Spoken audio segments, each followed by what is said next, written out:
And our next speaker is an especially powerful voice, participating in NAMI's call to action.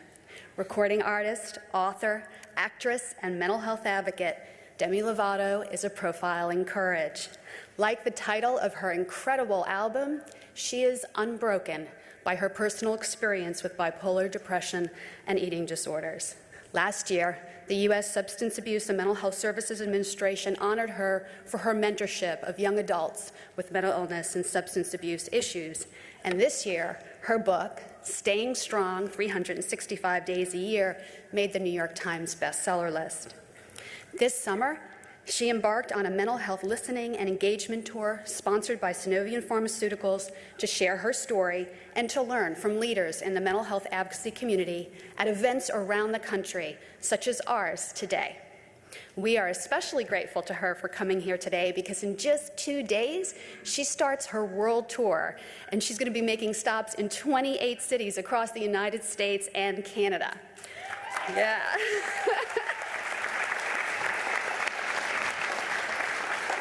Her fan base includes over 24 million diehard Twitter followers and 36 million Facebook fans, many of whom we hope will join us today in our day of action. And 2 of those millions of fans live in my home in Arlington, Virginia, at our ages 12 and 15. And I am very grateful to Demi as a mental health advocate, but I'm especially grateful to her as a mom. I can't tell you how much it means to have a celebrity who is a real role model, who takes her fame and uses it to help others, to raise awareness, to help young girls and all of us battle the prejudice that keeps so many from speaking out and getting help. Demi is one of us at NAMI. She brings help, she brings hope to all those affected by mental illness, and we're thrilled to have her here today.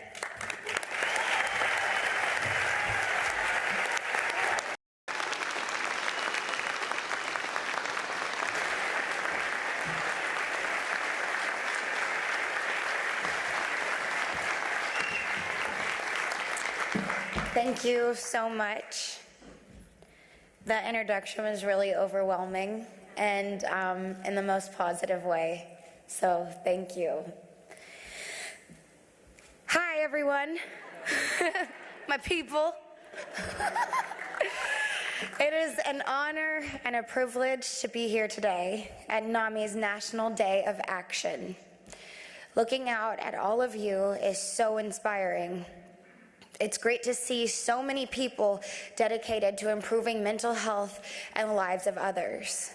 Seeing people of all ages from all over the country come together gives me so much hope that change is really possible. Those of us here today know that mental illness has no prejudice. It affects people of every race, age, gender, religion, and economic status. It doesn't discriminate between Republicans or Democrats either.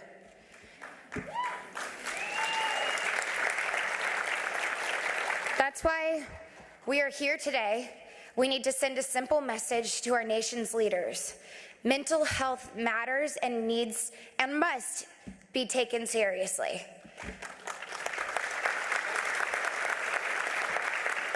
It is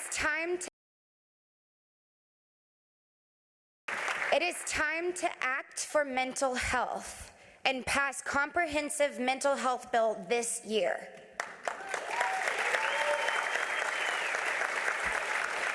We're here because groups like NAMI have helped us understand that our voices really do matter. Our stories really do matter. We have the power to make a difference, and we have the personal experience needed to be taken seriously. We know what it means to have our lives or the lives of people we love get off track because of mental illness. We understand that mental illness is serious and can be absolutely devastating. We also know that mental illness can be treatable when we have the access to appropriate comprehensive care. I know that it is largely because of our personal experience with mental illness that each of us is here today. As I learn more about my own illness and the experience of others, I realize how much we all have in common. Even if mental illness has made a few headlines because of my career. There's a number of ways in which I've been very lucky, yet even with access to so much, my journey has not been an easy one by any means. During my darkest times, I didn't know why I was alive, and I definitely didn't like myself.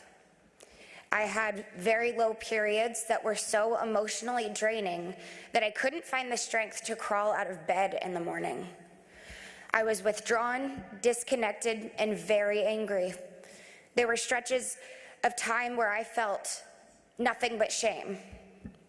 I would medicate myself with drugs and alcohol in an effort to feel normal.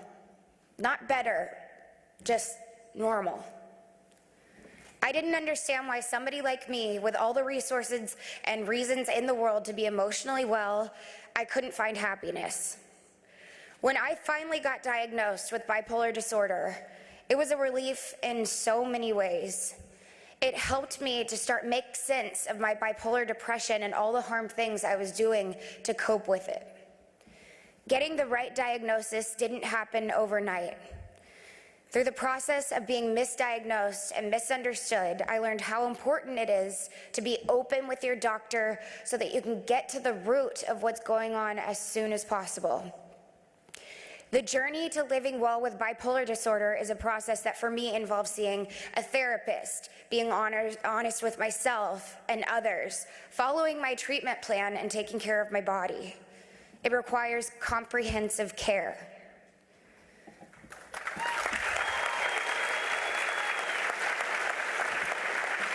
Living well with bipolar disorder takes work, and it doesn't all happen at once. There wasn't one day when the light simply came on and I said, I'm cured, I'm better. Sometimes the first, second, or even third medication we try isn't one that works the best, but we owe it to ourselves to keep trying. The reality is that you're not a car who goes into the shop and gets fixed immediately. You need ongoing maintenance. There will always be work left to do. I can only do the work now because I truly believe that I'm worth it. And today, I'm so grateful for my life, and I want to preserve and protect it.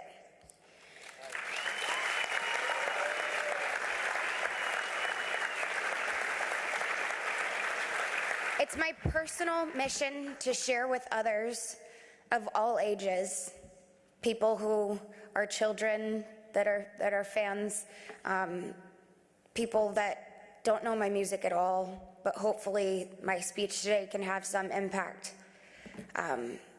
It's my mission to share this with the world and to let them know that there's life on the other side of those dark times that seem so hopeless and helpless.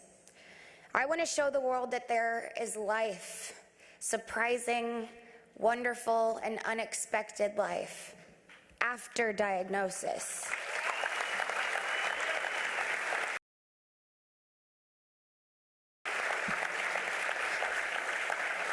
I'm proud to say that I'm living proof that someone can live, love, and thrive with bipolar disorder if they get connected with professional resources and accept support as soon as possible.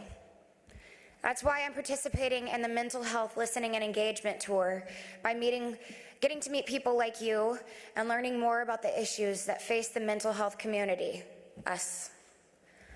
I hope to do my part to make things a little easier for others and to reduce the shame associated with mental illness. I want to do what I can to make things better for others by becoming the strongest and most informed mental health advocate that I can be. Today we have a chance to make history with NAMI, an organization that has been the forefront of advancing mental health in this country for decades.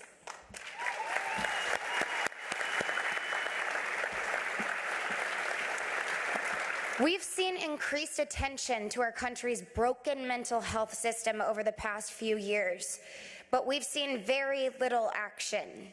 Today, our message is very clear.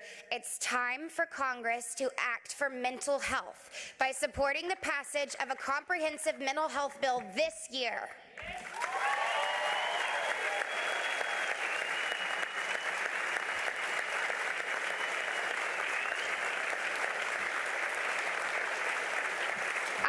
understand that the details around comprehensive mental health care are complex. I am not a policy expert in any way, shape, or form, but I do know that the basics of comprehensive care make good sense, common sense. Comprehensive care means that as a nation, we step up our efforts to prevent suicide, which is currently the second leading cause of death for young adults in the United States. Comprehensive care means that if a man with mental illness gets diabetes or cancer, his doctors work together to determine what's the best approach for his mind and body. Comprehensive care also means that when a woman leaves a psychiatric hospital, there's a process in place to make sure she gets the care that she needs so she doesn't end up back in jail, hospitals, or on the streets, or worst of all, even dead.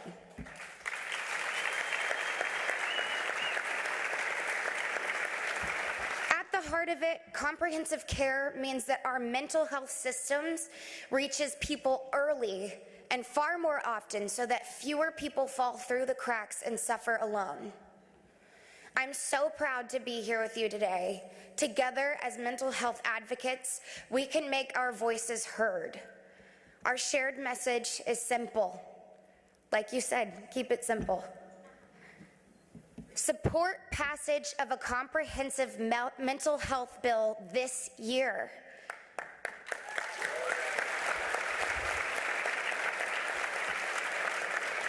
So go out there and make today count.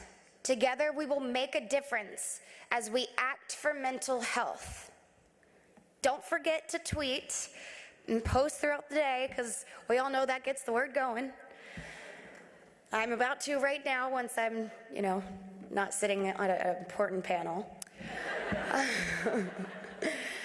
I'm so proud of this community today, and I want the entire world to know that I'm proud of everyone, and I'm also proud of myself for getting the help that I need, and you can have that too.